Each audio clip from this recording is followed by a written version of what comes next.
Hello and welcome to another Star Citizen Ship Buyer's Guide. Today we are talking about the Avenger series. For me, the Avenger series is a step up from the Aurora and Mustang series. It's much more of a second tier starter ship, like the Reliant. They have above average speed, manoeuvrability and durability, but don't really excel in anything. They all have that large gimbaled size 3 Tiger Strike ballistic cannon mount on the front, and currently have two size 2 mounts on the wings. So this is quite a powerful setup, though there is a rumour that those wing mounts may be changing to size 3 in the future for a more powerful, fully gimbaled ship. It also does boast 4 size 2 missiles, so in a pinch, or if you've got the right missiles equipped, you can herd enemies into a certain area, or just use them for destructive power. Size 2 missiles, very, very powerful. If this is the case in the future, then the Avenger will become extremely potent. But even without that possible future buff, it does have great upgrade options, and you can heavily tailor it to suit your needs. All of the series have the same weapons and hardpoints. The variants are a single module change in nature. So in the rear of the craft there is a module point and you can put a large module there. And these modules massively change the gameplay of that ship. It's in a very similar vein to the Retaliator modules or the Vanguard variants. So let's talk about the variants individually. The Titan is a light cargo hauler with a standalone price of only $50. It strips out any unnecessary systems in the back to make room for more cargo. With its new low price tag and reasonable cargo space, the Titan is one of the best multi-role ships for the money in my opinion. The Stalker, the original Avenger, has now been renamed to the Stalker with a price tag of $60. Compared to the Titan, its main role is instead bounty hunting. It has replaced its cargo hold with Prisoner Stasis Pods, allowing you to secure multiple bounties for collection. Whereas the Titan is much more multi-role or cargo hauling, the Stalker is very much for bounty hunting specifically. The Warlock EMP Warfare ship. So the Warlock takes an entirely different role in the verse.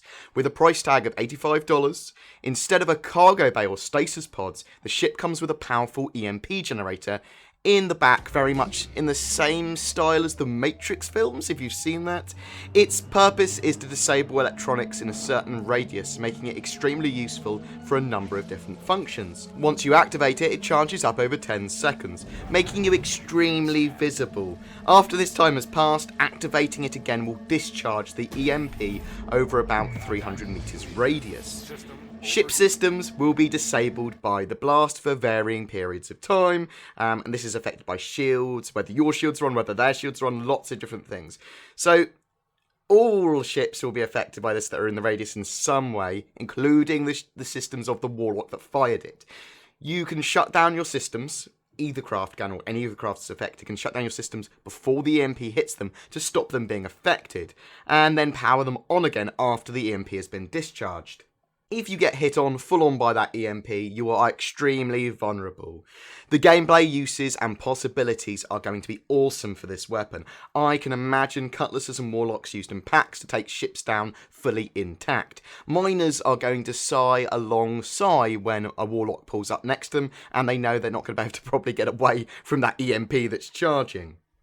But that EMP in the back does come at an additional cost too. The Titan and the Stalker have access to the cockpit from the rear of their ship, as well as a bed in the back. The Warlock has no room for either. So, in summary, if you're looking to get into Star Citizen and don't want to break the bank, an Avenger Titan is a solid upgrade choice from an Aurora or a Mustang starter pack. If you want to go into bounty hunting, then the Stalker is a great choice. And the Warlock is for disabling or capturing ships, or to run full-on EMP warfare. For me, this is much more of a ship that is used in a group than others, though shrewd pilots will be able to certainly use them effectively solo, I suppose. I want to capture alien ships, so for me, the Warlock replaces what I wanted from the Vanguard Sentinel. If you did want to do straight kind of cargo running, I would suggest a Hull A over an Avenger Titan. The Titan is much more of a multi-role ship. It does have all those combat capabilities, which if you were doing kind of small level transport of goods and cargo running in a Hull A, you'd probably be okay without. Probably. Don't quote me on that when your ship gets blown up by multiple pirates. Apologies. Anyway guys, thank you very much for watching and listening. In the not too distant future, I plan to remake a ship buyer's guide for each individual ship and variant with a new flight model once they become more stably locked in their stats and that sort of jazz. So with these in mind, keep in mind that they are subject to change, and we are talking more about the spirit of the ship. Lots of the stuff won't change, but lots of the stats will get rebalanced, and different mounts might get put on, and that sort of stuff. So the actual role of the ship won't change in 99% of the cases, but some weapons might get moved around, the stock items might get moved around, they implement new systems, stuff does change. So please just keep that in mind. Anyway, don't forget to like and subscribe, I do appreciate it, it really does help me, and I will see you in the verse.